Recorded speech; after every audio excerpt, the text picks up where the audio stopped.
Meia-noite e 39, rapaziada, e eu tô aqui matutando sobre essa questão dos tantos gols perdidos que o Atlético já teve nesse Campeonato Brasileiro e como isso vem, de certa forma, impactando diretamente nossa temporada, né?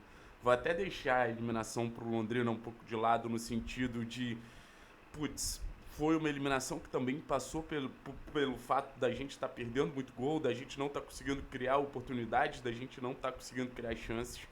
E no Campeonato Brasileiro, não ter sido um mau resultado contra o Bragantino, mas a gente poderia estar falando de uma campanha de invencibilidade do Atlético, de uma campanha de mais destaque ainda, sabe?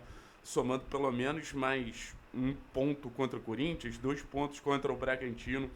Então você acaba nutrindo uma sensação de muita frustração em relação às chances que são criadas e às chances que não são concretizadas. Então, no final das contas, acaba sendo algo que vem me incomodando muito, eu acho que vem incomodando o torcedor de modo geral, assim, porque os números realmente assustam. O Atlético é o time que mais cria grandes chances no Campeonato Brasileiro. O Atlético é um time que, assim, a grande chance é aquela chance que tem um expected goal alto.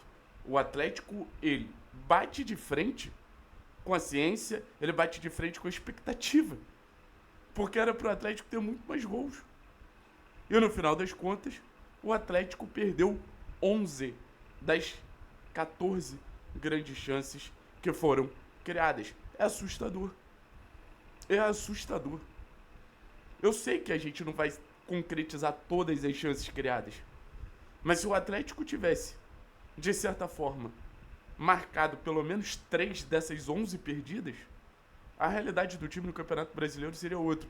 E desculpa, o começo é positivo, mas qualquer ponto que fica para trás acaba tendo um preço muito grande quando você vai fazer a conta final do Campeonato Brasileiro.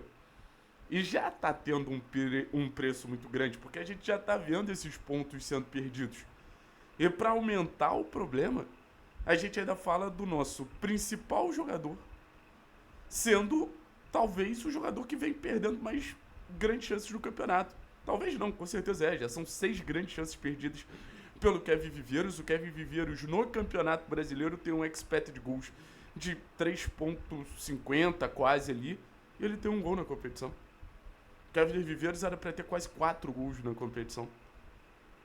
Então, assim, se o nosso melhor finalizador, um cara que concentra as ações ofensivas do Atlético, ele tá com esse desempenho, imagina quem vem atrás. É um grande problema, correto? Pois é. Eu acho que a gente precisa falar também da produção ofensiva, tá? A gente fala de um time que tem um grande número de grandes chances, mas eu acho que coletivamente ainda falta pro Atlético conseguir encontrar os melhores caminhos. Eu acho que o Atlético em muitos momentos tem a bola, até porque começa a sair perdendo os jogos, né? Pô, toma o gol logo depois contra o Santos, então você tem uma boa parte do jogo com o jogo empatado, você tem a gente saindo atrás do Corinthians, você tem a gente saindo atrás do Bragantino, então é natural que o Atlético fique muito com a bola, muitos cruzamentos, um excesso de cruzamentos, um excesso de chuveirinho, e o Odair não tá errado quando fala que o Atlético não é só chuveirinho, mas é um número que extrapola uma normalidade, extrapola um bom senso, extrapola uma boa capacidade desse time entregar uma boa atuação. Então, às vezes, a gente até esquece os bons movimentos, como foi o gol do Julimar, pra conseguir. A gente às vezes até esquece pra conseguir, destacar como é nocivo essa quantidade de cruzamentos excessiva que o Atlético tenta. E tenta, e tenta, e tenta, sabendo que não tem um cabeceador, como o próprio Odair falou na coletiva. Então, assim, passa a ser algo desgastante. Passa a ser algo, assim, inútil. Porque o Atlético força uma situação que não vai dar em nada. Então a gente já falou do problema, né? Como falar da solução? Eu acho que a gente vai ter 20 dias aí de trabalho desse grupo com o Odair. E a gente sabe que, pelo menos levando a temporada passada em consideração, ano passado deu certo dar tempo de trabalho ao Odair. Então eu espero que a gente tenha mais movimentos coordenados para chegar no último terço, porque falta. Eu acho que falta, por exemplo, um movimento muito simples que é o ataque à profundidade. Que Léo Derek e Mendonça como alas ofereciam, o Atlético não tem. Então acho que o Odair vai ter que fazer esse time saber o que fazer quando chega no último terço de maneira mais automática, o que não vem acontecendo. Esse time ele chega no último terço e parece que ele dá uma pifada, ele dá uma embaralhada, e a questão é, quando consegue acertar um movimento, acaba fazendo bonitos gols.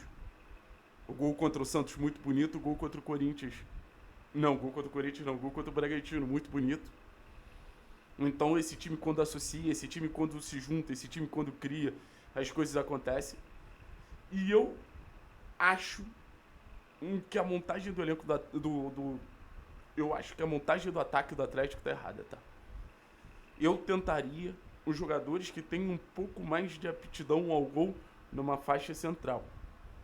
Pra mim, a partir de agora, se o Odair quer realmente aumentar esse aproveitamento e criar novas maneiras de atacar, pra mim o ataque é Julimar jogando de segundo atacante.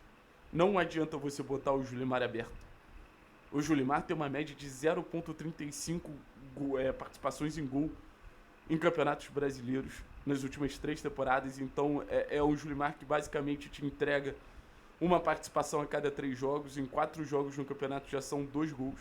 Eu poderia ter pelo menos uma assistência naquela chance que cria óbvia ali pro Viveiros. E o Felipe Schick, pra mim, tem que entrar. Às vezes a gente não nota as ações do Felipe Schick, mas é muito absurdo o que o Felipe Schick entrega. Contra o Santos, ele já tinha feito um movimento muito legal, levando o lateral para não marcar o Viveiros, né? E o Viveiros acaba livre ali fazendo gol. E agora contra o Bragantino também. Ele abre o espaço para o Julimar entrar livre e bater. Então acho que o Schick tem uma inteligência muito grande para abrir caminhos de um time que sofre nesse cenário quando a gente fala de um ataque mais posicional, de um ataque contra blocos baixos, de um ataque contra defesas um pouco mais fechadas. E óbvio, o Viveiros. Eu não sei o que está acontecendo com o Viveiros. Assim, a gente sempre falou que o Viveiros era um perdedor de gols e isso é reconhecido desde a época de Atlético Nacional. Mas no final das contas, cara, o Viveiros ele tá num momento que é um pouco assustador, assim. São muitas chances perdidas, é um volume muito grande de chances não concretizadas. E a gente tá vendo o Viveiros não conseguir sair desse limbo. O Viveiros poderia ser artilheiro do Campeonato Brasileiro. Então, assim, o Viveiros ele ainda é muito importante, o Viveiros ainda condiciona muito o jogo a favor do Atlético, o Viveiros ainda é uma peça quase que incontestável. Mas não dá pra ter esse aproveitamento de finalização. É assustador o aproveitamento de finalização do Kevin Viveiros nesses últimos jogos.